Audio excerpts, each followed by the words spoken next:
안녕하세요. 모아바의 이전입니다. 자, 이번 시간에는 소방설비기사 기계 분야 2024년도 2회차 필기시험 관련해서 어떠한 출제 경향을 가지고 있고 또 신유형의 문제는 어떤 것들이 출제가 되었는지 한번 알아보도록 하겠습니다. 자, 제1과목 소방원론부터 보도록 하겠습니다. 이번 회차의 소방원론은 그렇게 어렵게 출제되지는 않았습니다. 기출문제 비중이 상당히 높았어요. 해서 합격권에 들어가는 데는 그렇게 어렵지 않았다라고 보이고요. 다만 이번에 말씀드리고자 하는 것은요, 바로 위험물과 관련된 이야기입니다. 자, 2024년도 4월 30일자부터 시행되는 위험물 안전관리법상 위험물의 명칭이 변경된 것들이 있습니다. 예를 들자면 황화린이 황화인이 되었다던가 유황이 황으로 변경된 것들이 되겠는데요. 자, 그런데 이렇게 변경된 명칭들로 이번 시험의 문제에 나오지는 않았습니다.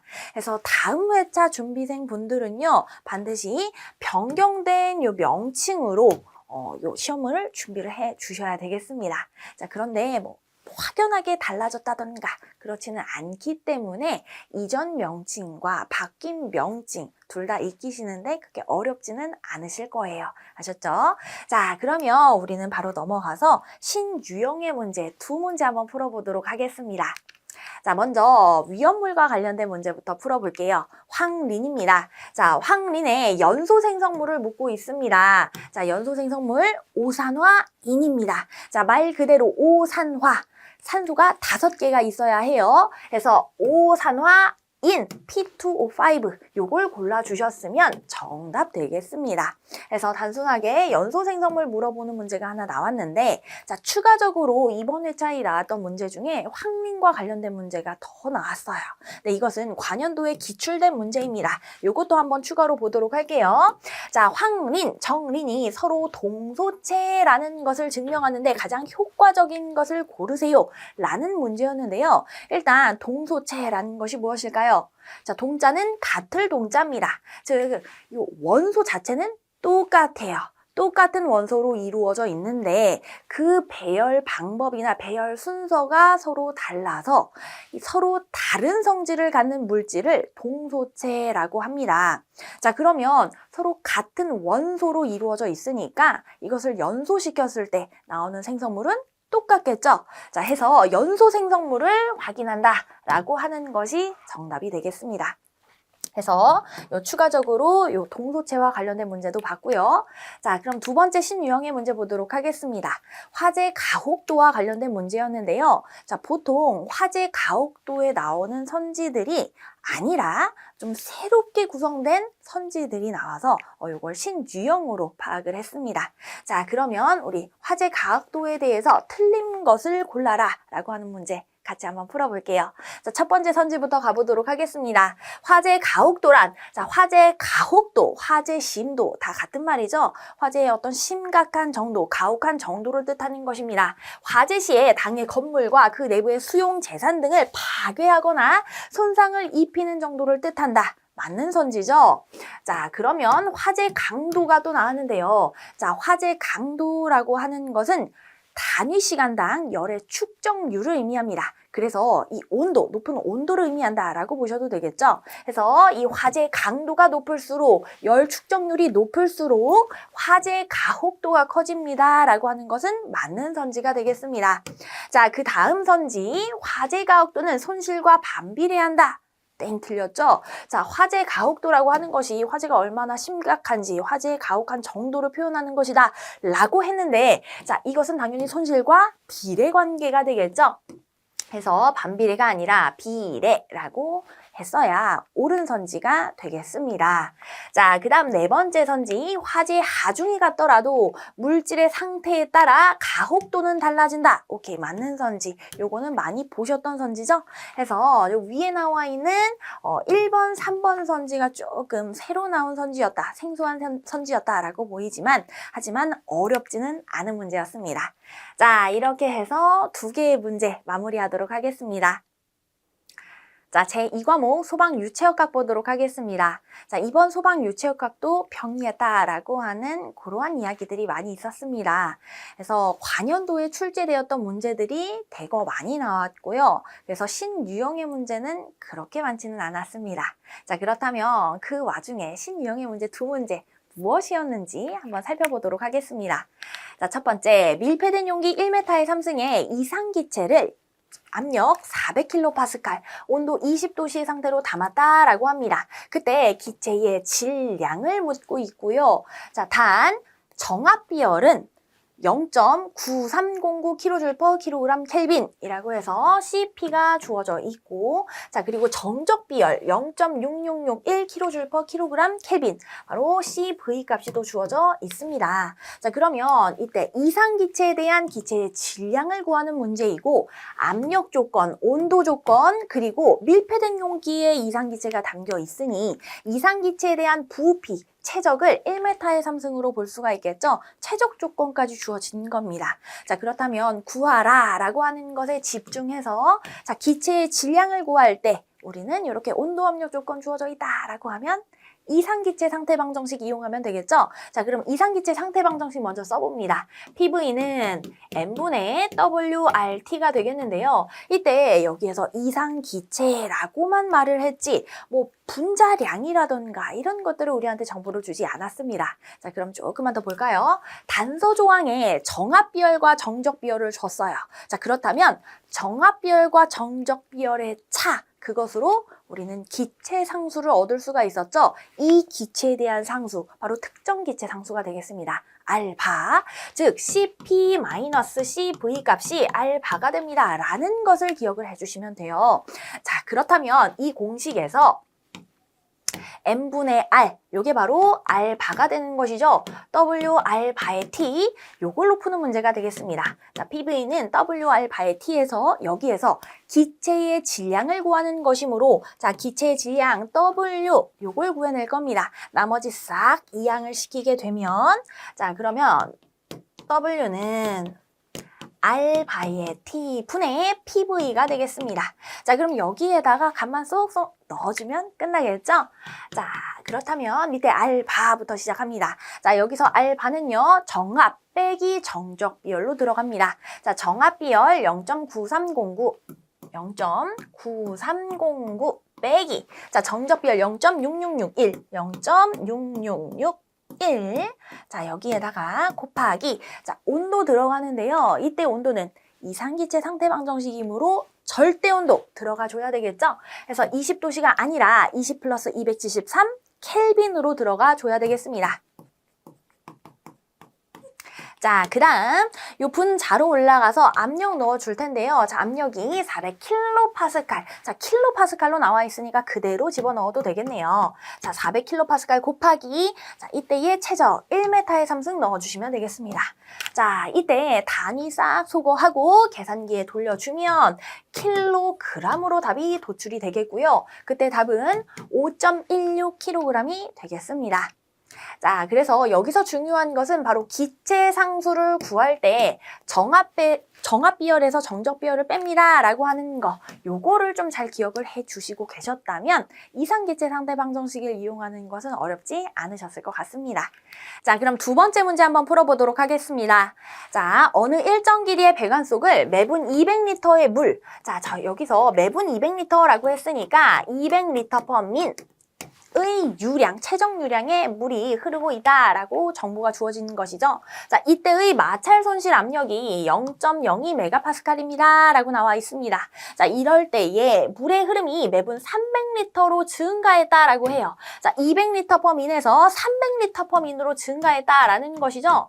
자, 그럼 똑같은 일정한 관에서 유체 양이 증가했습니다. 분당 흐르는 유체 양이 증가했다라고 하면 당연히 마찰 손실이 커질 수밖에 없겠습니다. 자, 그러면 그때 마찰 손실 압력은 도대체 얼마야? 라고 물어보고 있는데요. 자, 그러면 이때 어떻게 구하면 될까요? 단서 조항 한번 보도록 하겠습니다. 자, 단 마찰 손실 계산은 하겐-윌리엄스 방정식을 이용합니다. 하겐-윌리엄스 공식을 따릅니다. 라고 되어져 있죠? 자, 하겐-윌리엄스 공식은 마찰 손실을 구하는 공식이었습니다. 소방 유체역학 필기에서는 사실상 달시 공식으로 푸는 문제가 대다수고 이 하겐 윌리엄스 공식을 쓰는 문제는 자주 출제되지는 않았죠. 근데 이번에는 출제가 되었습니다. 자, 그럼 한번 문제 풀어보도록 할게요. 하겐 윌리엄스 공식부터 써보도록 하겠습니다. 델타 P, 마찰 손실 1m당 마찰 손실 메가파스칼은 6.053 곱하기 10의 4승 QCD. 자, Q의 1.85승, C 조도의 1.85승, D의 4.87승 되겠습니다.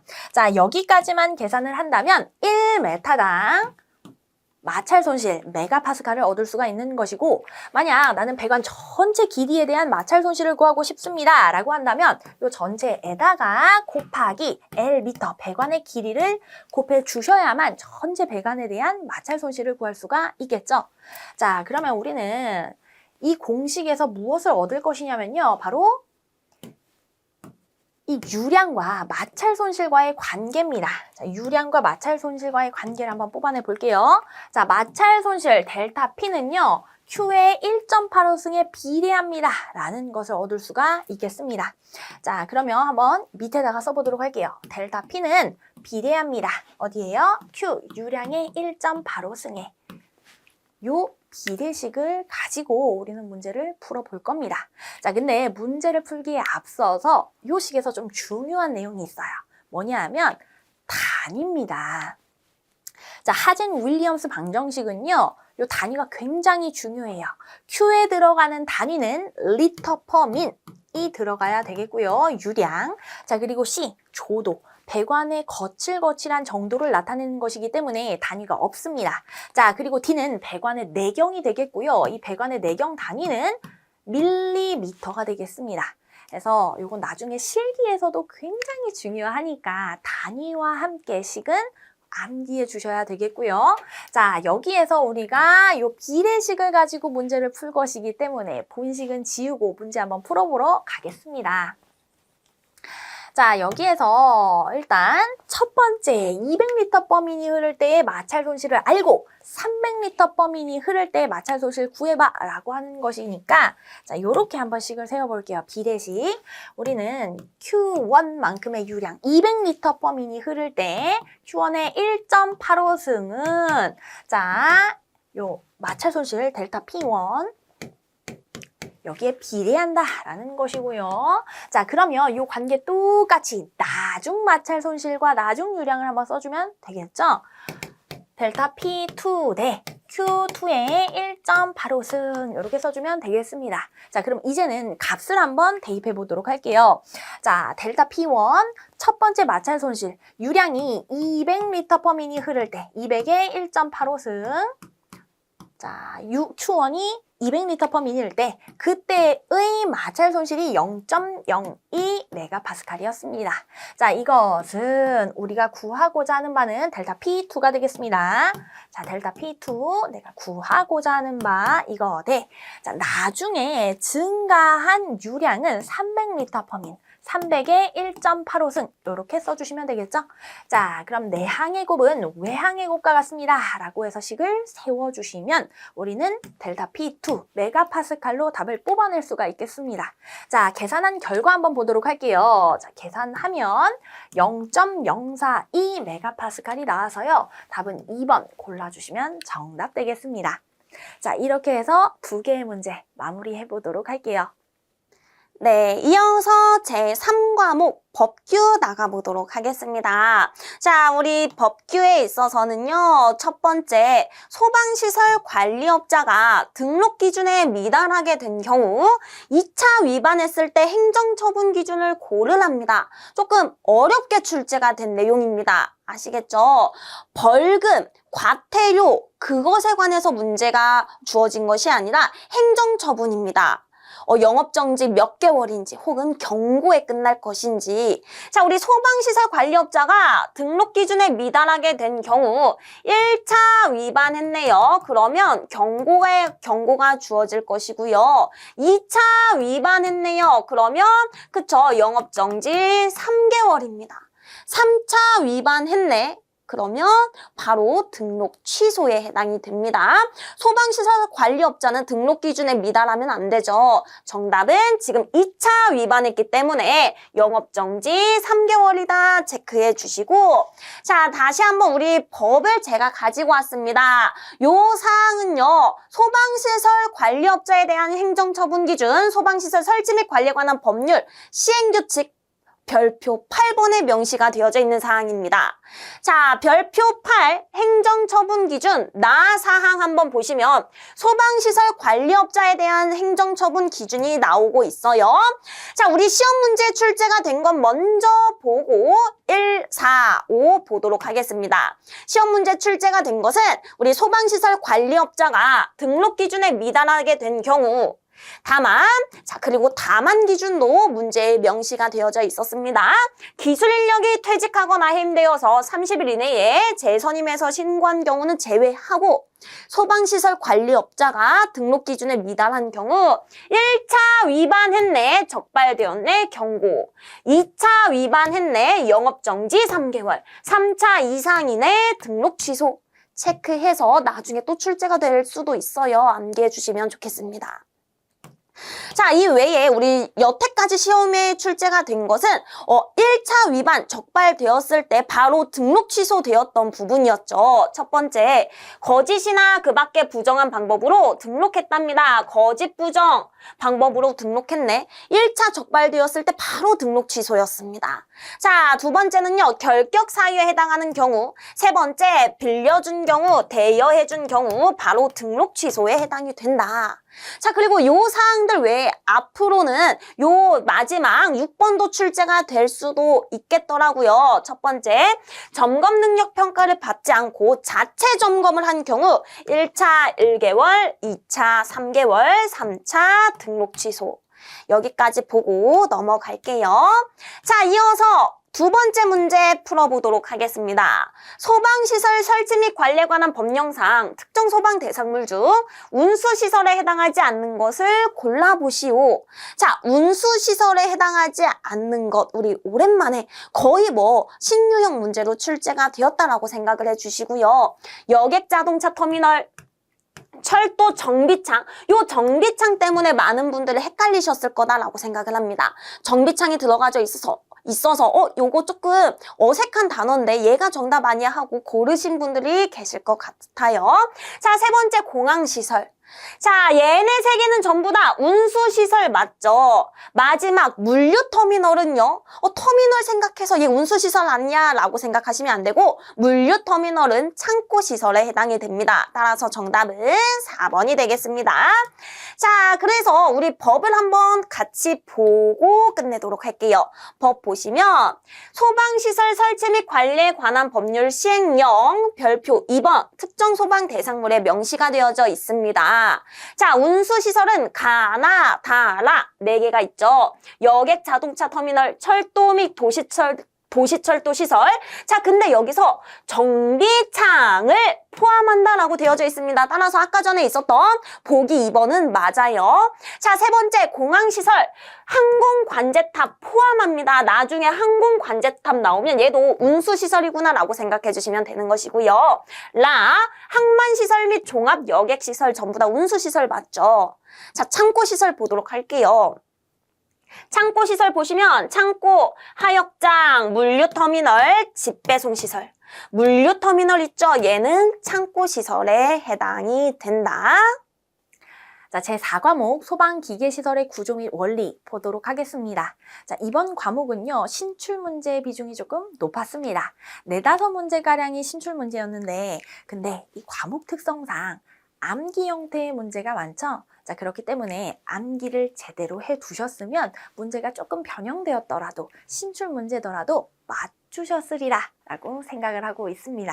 자, 그러면 이 신출 문제들 가운데 우리는 딱 2문제만 뽑아서 한번 보도록 할게요. 역시나 이 전체 풀 영상, 전체 문제가 궁금하신 분들은요, 이 모아바 사이트에서 확인하실 수 있겠습니다.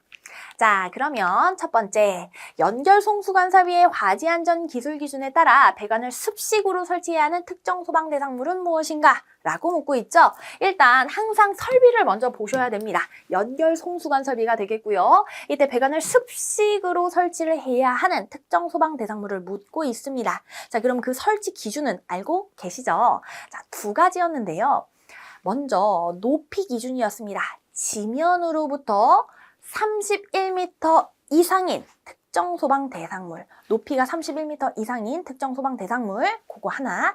또는 자, 이제는 층수 기준입니다. 지상 11층 이상인 특정 소방 대상물이 되겠습니다. 자, 그래서 자, 지면으로부터의 높이가 31m 이상인 특정 소방 대상물 또는 자, 지상 11층 이상인 특정 소방 대상물. 자, 이 둘 중에 하나만 만족해도 되는 것이다 라고 보시면 됩니다. 자, 그러면 쭉 1번부터 4번 선지까지 하나씩 한번 추려보도록 할게요. 하나씩 지워봅니다. 자, 지상 11층 이상이어야 됩니다 라고 했는데 자, 여기 보니까 지상 8층, 6층, 9층, 7층 해당 사항 없습니다. 자, 그렇다면 지면으로부터의 높이를 이제 살펴볼 텐데요. 자, 지면으로부터의 높이 31m 이상인 것을 추려주시면 되겠죠? 자, 보니까 10m, 20m, 30m 땡. 자, 40m, 즉 31m 이상이 되겠습니다. 자, 지면으로부터 높이가 40m, 지상 7층인 판매시설, 바로 1번 선지는 배관을 습식으로 해야 된다 라고 보시면 되겠습니다. 자, 이렇게 해서 답은 1번 되겠고요. 자, 그 다음 두 번째, 이번엔 인명구조기구와 관련된 문제입니다. 자, 인명구조기구를 설치하여야 하는 특정 소방 대상물과 그때의 인명구조기구의 설치 수량, 이것이 옳지 않은 것을 골라라 라고 하는 문제입니다. 자, 틀린 거 고르는 문제. 자, 우리는 이 4번 선지부터 거슬러 올라가 보도록 하겠습니다. 자, 4번. 물분무등 소화설비 중 이산화탄소 소화설비를 설치해야 하는 특정 소방 대상물에 공기호흡기를 이산화탄소 소화설비가 설치된 장소에 출입구 외부 인근에 1개 이상 비치. 오케이, 맞는 선지 되겠고요. 자, 그 다음 위로 올라가서 3번 선지입니다. 판매 시설 중 대규모 점포. 자, 이럴 때 있어서는 우리는 공기호흡기를 설치를 해야 되겠고요. 층마다 2 이상이었습니다. 자, 공기호흡기를 층마다 2개 이상. 오케이, 맞는 선지입니다. 자, 위로 올라가서 두 번째, 운수시설 중 지하역사. 역시나 여기도 공기호흡기였고요. 층마다 2 이상이었죠. 자, 공기호흡기 층마다 2개 이상. 맞고요. 위로 올라가서 1번 보겠습니다. 지하층을 포함하는 층수가 8층인 관광호텔이에요. 지포 7호.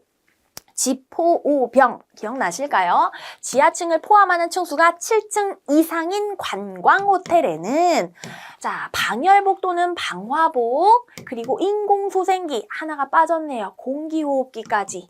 자, 공기호흡기까지 요것들을 각 2개 이상 비치를 해야 되겠습니다. 즉 1번 선지에서는 공기호흡기가 빠졌기 때문에 틀린 선지가 되겠죠. 그래서 답은 1번 골라주시면 되겠습니다. 자, 이렇게 해서 전 과목의 출제 경향 및 신유형의 문제까지 한번 만나봤고요. 이번 회차 아직 시험 보시는 분들 계실 텐데 도움이 좀 되셨으면 좋겠고 또 다음 회차 준비생 분들께도 도움이 됐으면 좋겠습니다. 다음에 또 좋은 영상으로 찾아뵙도록 하겠습니다. 화이팅입니다.